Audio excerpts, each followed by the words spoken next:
Hey guys, welcome to the FitTown Show. I'm Coach Andrew with Coach Danielle, and a special guest today. We have one of our members, Allison Fredericks, here. And exciting news, Allison and I did her 1,000th workout this morning. So that's one of the reasons we brought her on. We wanted to talk about her journey. She's been with us for a while. Obviously, she has 1,000 workouts. Talk about her fitness journey a little bit, and then her nutrition journey as well, because she's really just taken things to the next level with nutrition, and we've seen that pattern happen a lot recently where people who have been consistent with workouts put that time and effort into nutrition and their results just change dramatically. So let's start with the fitness side, since we kind of opened up with that. The 1,000 workouts, where do you see the evolution in yourself? Like, what do you think were some of the bigger turning points if you look back at the 1,000 journey? I've made it more a part of my life, of my day. I think that is a huge difference. At the beginning, it was like, I'm going to the gym. And I didn't really go to the gym before I came here. I had a membership. I didn't really do much of anything. So this was great. This is a great fit for me because there was like a plan of what I was supposed to be doing. I had a clue because I would go and walk around. I didn't know how many reps you do. I don't know any of that. I didn't research it. I just did whatever. So I feel that this was a great start. This was a good start, and I've evolved because of it. Mm-hmm. And now that it's become part of my day, it's become part of my week / my month. The Committed Club was huge for me. I'm not a super competitive person, although I think I've become one more and more because sugar law is a little addicting. But it's good because it makes me aware of where I was, where I'm going. And every day I'm able to see what I've done before. I know tomorrow's workout. See, I looked ahead already. What I did the last time we did this, I want to do exactly the same weights and times so I can see. Yeah. So it has made me, I want to beat myself all the time in a good way. Like, I'm not trying to put myself down. So I think that's kind of how. I remember we were talking this morning after the workout of like, you were not, like, for your first 400 workouts, you were not kind of the same person you are today in terms of the consistency of it. And it was very much like you said, show up when it feels good or when you have time versus like now it's built in. Yep. You don't miss it. No. And I mean, part of that too might be the commitment to the early morning, but I feel like you've always kind of been an early morning person to a degree. Correct. And I think, like I said, the Committed Club, just hit those 15. And I was like, wait, if I do that, look at a month, that's 3.5 times a week. Well, I want to do more than that. So then I was starting to do 5. So I would miss a weekday morning, and then I would definitely come Saturday. But lately, it's just been Monday through Saturday. I tried and hit 6. So it's much easier for me. And then I have to admit, during quarantine, we did really well. We worked out a lot. You guys definitely had the most Zoom attendances on classes. Every Zoom class, we were there. We did that. Matt's like, yep, sure, we'll do that. We ran the neighborhood. We got it all mapped out. So that was great. And then this summer, with having able to do the remote workouts that were still counted toward our our check-ins was huge. And my uncle made me a box in Pennsylvania. I had weights in Pennsylvania. We mapped out our routes there for running as well. So we were able to do a lot there. So I think that helps the consistency as well, because I think we fell off there for a while. Like, when we would not be here in the summer, we would fall off, and then it would take a while to kind of get back into the routine and get back into where we were weight-wise or endurance-wise or something like that. Cool. So let's shift to the nutrition, because I know we wanted to talk a lot about that. What was nutrition like before you started doing coaching with Danielle? Like, how much attention did you put into it? How much time did you put into it? How much thought did you put into it? So I did the nutrition challenge in January of 19. Okay. So I had a clue. Before that, I would say I didn't have much of one. Do you remember what some of the insights were through that challenge? Yes. We got our macros. That was our first macro challenge. Yes. Yeah. We sat out here on the floor and we had to look at a lot of numbers. I was all about it because I teach math, so that was good. People are like, where are you getting that from? I'm like, I don't need to multiply these. That's what it says. Oh, I'm like, I'll help you. It's fine. So that kind of gave me a really good clue in regards to where I needed to be. We did pretty well in that. I don't remember my exact numbers, but I did lose like 10 pounds, but I was like pushing it. And water was huge. Danielle was my coach during that too. And then I have to admit, Kelly Bennett was a huge motivator for me. because her and I used to work out together in the mornings when I did CrossFit. We used to be partners because we were very similar. So we would text each other, "You're going tomorrow?" So we could be partners. And so when she did it, I was like, "Oh my goodness, like, what are you doing?" And she's like, "Well, I work with Danielle." And I was like, I guess I should maybe look into that. And I have to be honest, I think money was an issue for me. I was concerned that I wouldn't be able to afford it. So with that, I did it. I signed up last December when we did the Sip and Shop. Okay. So I got the 4th month for free. And so good. I'm going everywhere with your question. I'm sorry. No, keep going. But with the macro, see, I talked too much. The numbers. So when I met with Danielle, she's like, first time, what do you normally eat? Like, what do you take to school? Was kind of where we started. And she's like, all of these is like good. Like, it wasn't that I was like, I wasn't lying. I eat a Hershey chocolate bar every day for lunch. It's 65 calories. Like, I know, I have the number, the whole thing. And that was a non-negotiable. Like, that was part of my day. But she knew that. I reported it. It was all there. So once that was established, I think, then we were able to kind of start to, protein was for sure a hot mess. Cause like with everybody else, that's the main thing for sure. Like, I didn't eat enough of it. Yeah.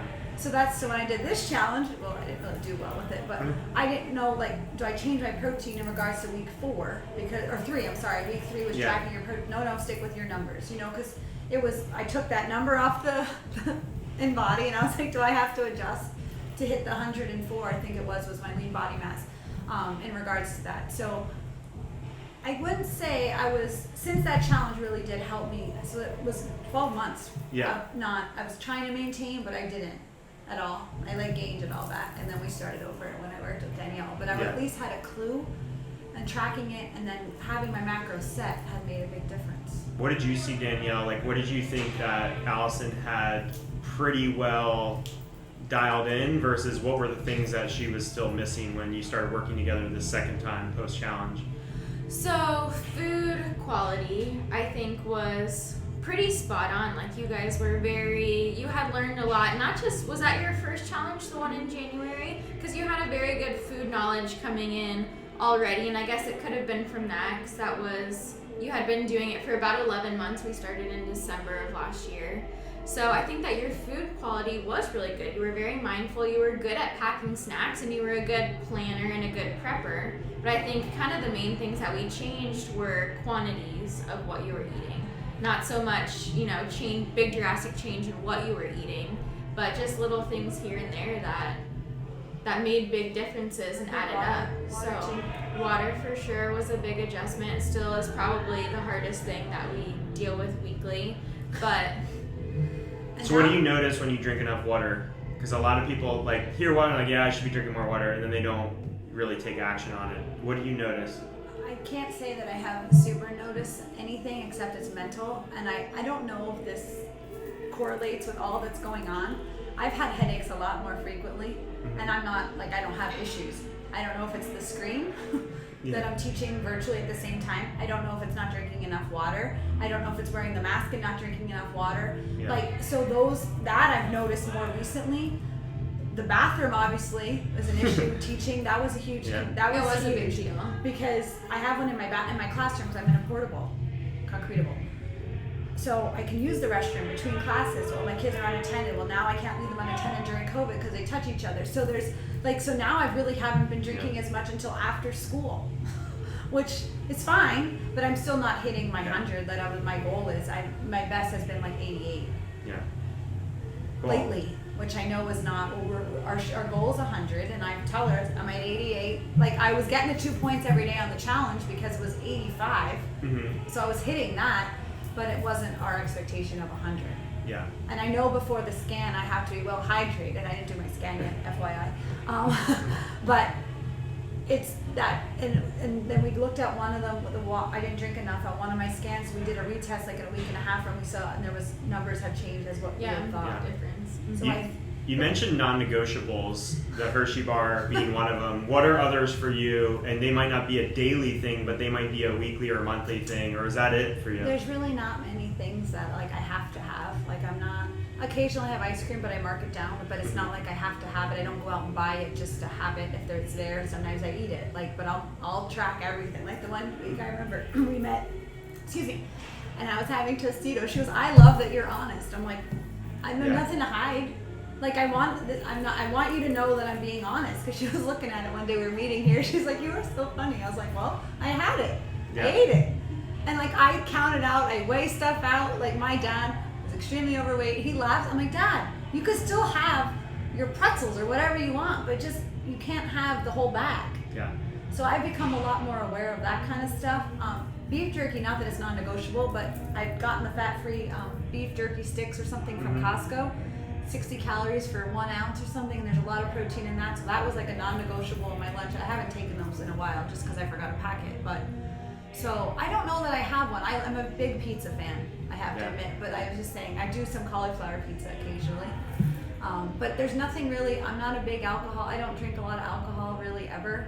Yeah. So that's. Did not you ever at one point, or is you? Maybe when I was 21. Yeah. Just because you could.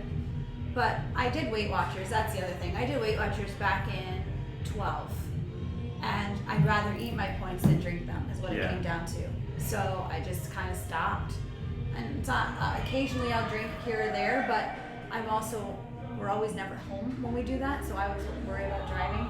So I'm always a designated driver as well. So that's just who I am. Like, no, my neighbors during quarantine, like, we're gonna sit outside, you don't have to drive anywhere. I'm like, I'm good, I'm gonna have my water, and I just drink water. I do have Coke Zero every once in a while. That's something I do enjoy. It's probably bizarre, I don't know. I just like it. It tastes like real soda and there's no calories. Because when I did Weight Watchers, I like regular Coke, and I was like, well, I'm not marking this down.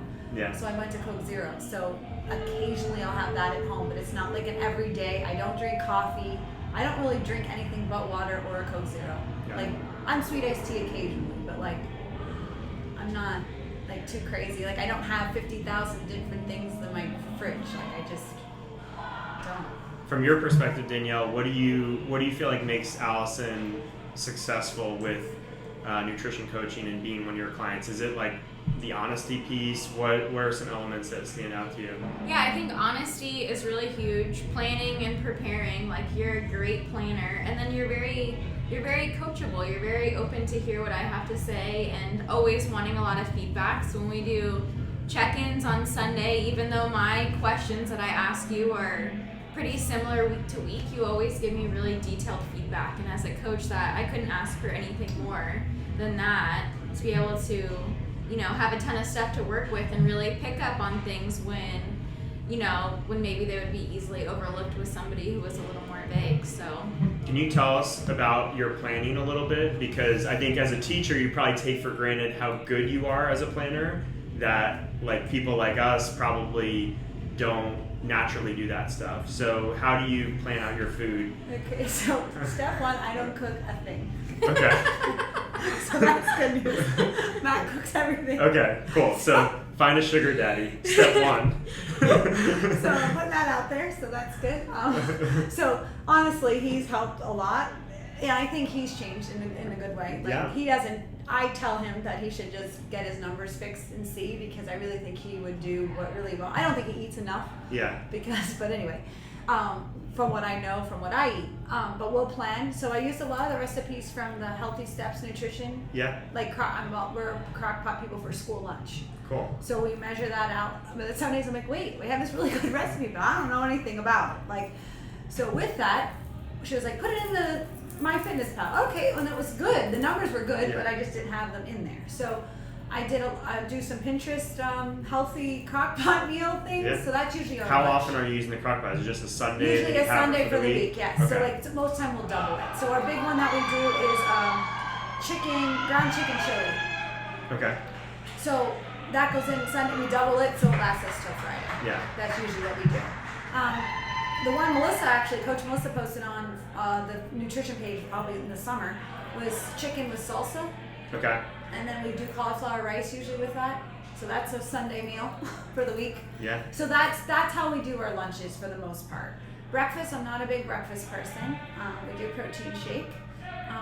That's after we work out. And then I usually have a bottle of water when I'm working out, and then I have another 16 ounce before I get to school. So I'm usually at 32 ounces. So I try to get a head start, because lately it's not been so great.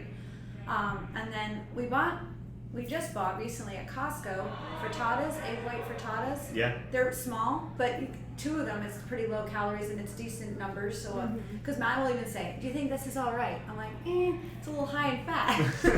Okay, we won't buy it. Okay. So we have those in a pinch too. So that that's how we do lunch, especially for school. We did really well during quarantine distance learning at home. Like we did really well eating. Like I wasn't just bored and like eating stuff. Like we packed our lunches, like even though we were at the house, and we ate like we were at school. So that helped a ton. And then Matt will cook dinner at night? Yeah. And you guys have a different dinner every night, or do you guys kind of do 2 nights at once? How do you do that? It depends on how much food is made, but usually it's just for the night. So we'll do chicken, grilled chicken, put in the air fryer chicken, something with chicken. Yeah. Chicken, and then sometimes a sweet potato, sometimes rice, and then a vegetable. Frozen vegetables, steam bag, Aldi's or Walmart, wherever we're at. We just buy a bunch of vegetables depending. I like peas a lot. It's weird. I know everyone's like, I'm not getting them. But they're not the healthiest, but I love them. Like I could eat them every day. You just lost half our viewership. Yeah. So today I took peas for lunch actually, but so then we'll do that. Sometimes we have steak. We buy a lot of our meat at Costco or Sam's Club. We do go to Sam's. Everyone's like, it's so far. It's 3 miles past Costco, FYI. But anyway. I didn't even know there was a Sam's. Yeah. It's off exit 74.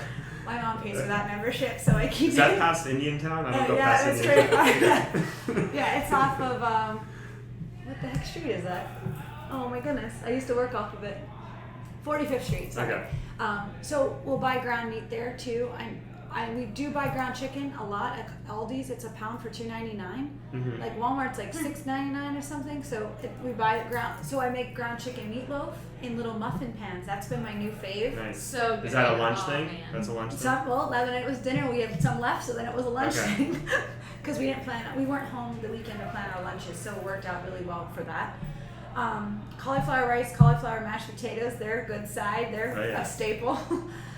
So Matt's pretty much a meat and potato guy. So we just make it healthier choices with that. Yeah. So it sounds like you have breakfast and lunch basically dialed in. The lunch seems to rotate week to week, but once it's set on Sunday, it's good through the week. So you kind of limited the number of variables and choices. So the variety comes into dinner, but breakfast and lunch is just kind of a staple every week. So my numbers, I just copy from the date. Copy from the date is usually what I do when I track it. Yeah. Because I don't have to think about it. I already know.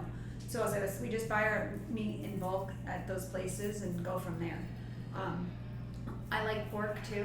I know that's kind of sometimes on the cusp of, but I don't eat it every day. Yeah. And Well, I think I think more people, the problem that most people have is just not getting enough variety in their proteins. They try to just limit themselves to grilled chicken breasts all the time, and then they wonder why they're bored of the same thing. Yeah, so. no, because that wouldn't fly. Well, I don't cook as Unless you're Danielle, she likes a lot of chicken breasts. I crave chicken. And all the time. Do you? Yes. And sometimes I do a sandwich-ish, and I do the turkey lunch meat.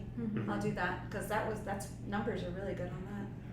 So how is it? I mean, it sounds like Matt has been a huge asset in this, but if you look back, how has it been kind of navigating these as a couple, and how do you guys kind of get on the same page with this stuff versus like battling each other with it? I don't know. Like, he's really obsessed with the scale in the morning. Like, oh my God, I gained a half a pound. I'm like, I think you're all right. I gained 5. It's fine. Not since yesterday, but in general. So he really is into it. And not good, bad, or indifferent. Like I said, I really think it would make a difference if he really honed it. He would appreciate it more. Yeah. Because I think tracking it, he did track when we did the challenge, but he kind of just goes with it and he doesn't change. We've eaten the same things for the last year, so he knows it's fine. But I really know it's not totally his numbers, as I said. So we don't argue about it because he was super impressed when I showed him my comparison because he took the pictures, but he's always with me. In quarantine, we were always together. So when I showed him even December to April, he was like, "Oh my goodness! We haven't really changed a ton, and look what you've changed too." And then to June, it was really incredible. Small changes projected out over months become big changes. And we got to meet our neighbors for the first time. We've lived there for 3 years, and I'm super social, but apparently our neighbors, we didn't meet those, and they were like, "Oh." And they're like, "Oh, And then they're like, this is what we used to look like. And they're like, what? Like, what people get married and look better now? I'm like, oh. Wow, that's like, such a compliment. Like, we have our wedding photo hiding in our house because we don't like love what it looks like. So it has been good. I really have to say he has been super supportive, and I think, and not because we've communicated, just like, okay, that's what I'm gonna do, and he's like, all right, let's go. We'll have chicken. We get some cauliflower mashed potatoes at Trader Joe's, like, and we took her list from the nutrition challenge that we did, and she's like, things to buy, like at Trader Joe's, we bought every one of them.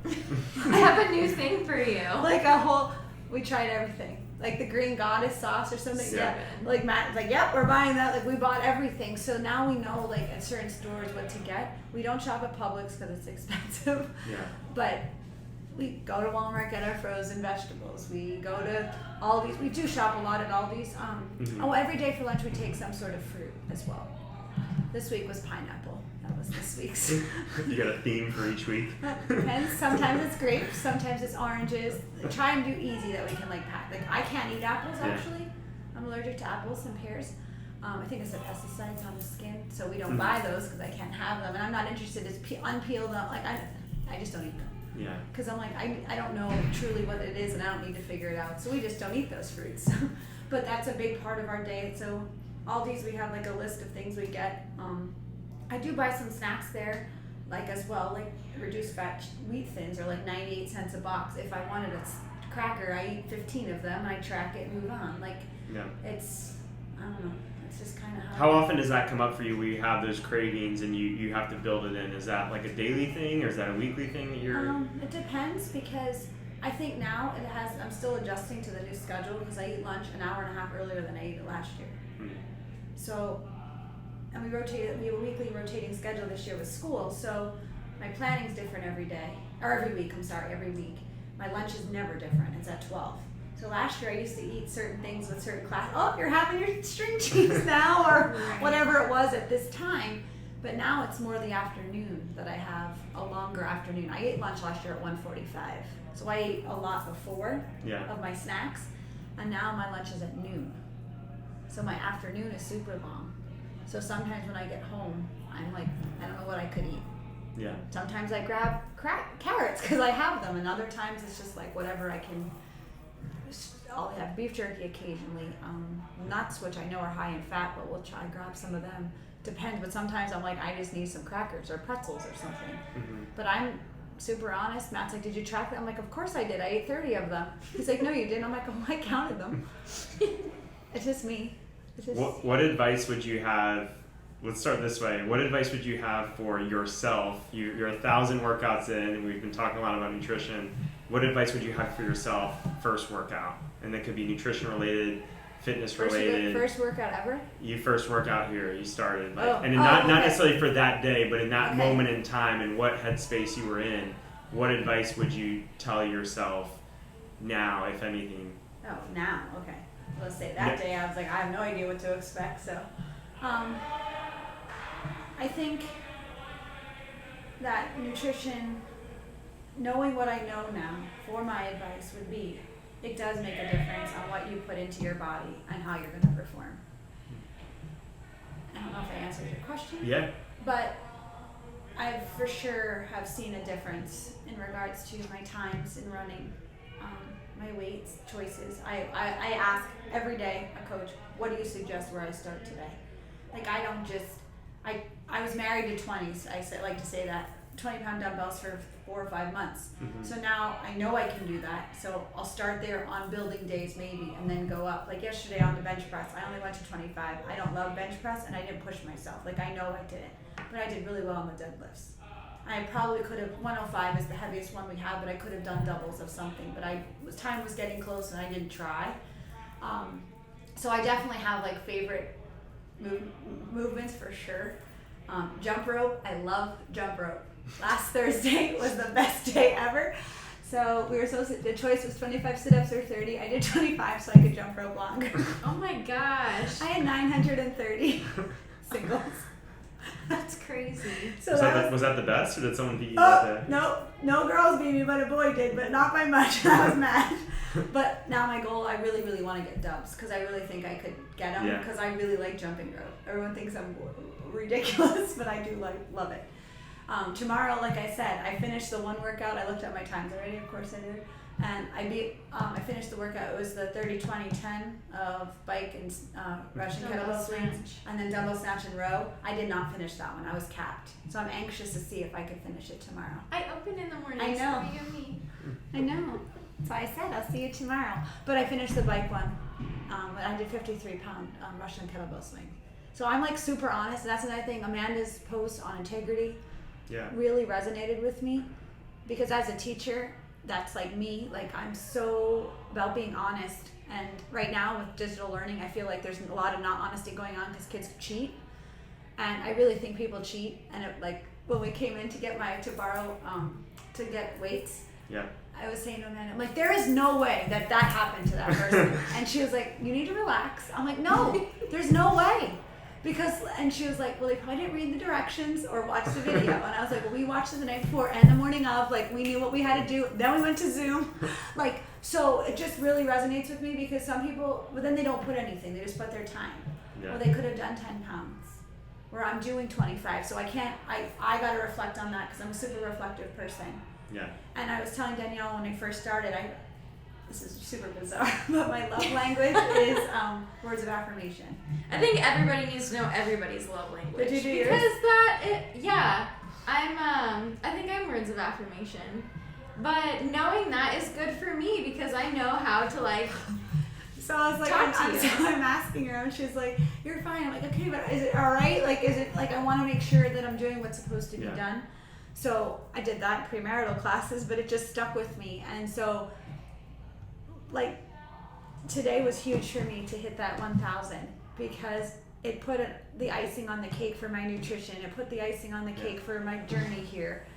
And the post that I made on Facebook/Instagram, like it took me a long time. Like I deleted it, restarted, like I've edited it because there's so much more I could say, but I think there was like a cap on words and I was getting mad and I had to delete stuff. And it was very stressful this morning. I was almost late to work because I was trying to type it.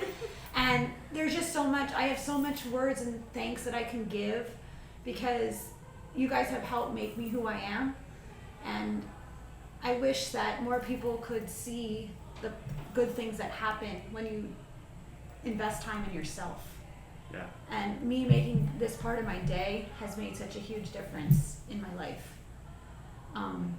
My dad, as I refer back to him, he's extremely overweight, unhealthy, has a lot of issues. He pulled up at my mom's driveway, they're divorced, and he was like, what are you doing this summer? He's like, what is this? I'm like, you need to wait, because I have another workout in a minute. So he's like, okay. So we sat in the car, and it was burpees and something. He's like, holy cow. I said, Dad, I'm sorry, this is just what I do.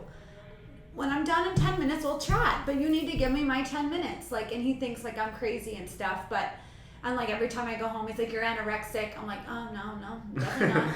You need to be, but like, so it just made me aware, my family, like when I was supposed to go home for Easter, so that was a big thing. I wanted to go home and show them because I didn't tell them I was doing this. Yeah. And for me to show them, but then I just had to post it because I didn't get to go home. And, that was their first reaction, but then a lot of my friends were like, this is just incredible. Like what you've done and where you've come from and all it just really has made a difference in my life. And I think it makes a difference in my classroom. My attitude is good, I think, for the most part. And like some of my students are interested. Like I'll say, oh, like just randomly, last week I was excited about jumping rope and they were like, well, how many did you do? And I was like, well, and then I pulled it out and I was like, well, I did 930. And then and they were like, well, the next person had 915. I was like, I know, they were close. They didn't beat me though. But then, but then there was a huge gap. And then they were like questioning, like, why do you think that was? Like they were just curious because some of my kids are into sports, baseball or whatever it is. And like, they want to know like, well, what was the time? Like how much time did you have? Like they're just interested. And I think it's a talking point for sure. Because I don't know, I just feel that this is just a huge part of my life and I cannot thank you all enough for everything you do. And you've made this place fantastic, and I wish you guys the best because I can't be where I am without you. So, thank you. Aw, Thank you. you're sweet. Yeah, I think we'll end on that. I mean, I think it's just so cool. Like you hear the number 1,000, when you actually map it out, it's just so much, and it's, you know, that dedication is really cool to see, and you're right, it transforms you. You know, there's no way it can't. You know, so thanks for joining us, Allison. Thanks for having being me. a part of We love this you. community for so long. Yeah, thanks for everything. Bye, guys.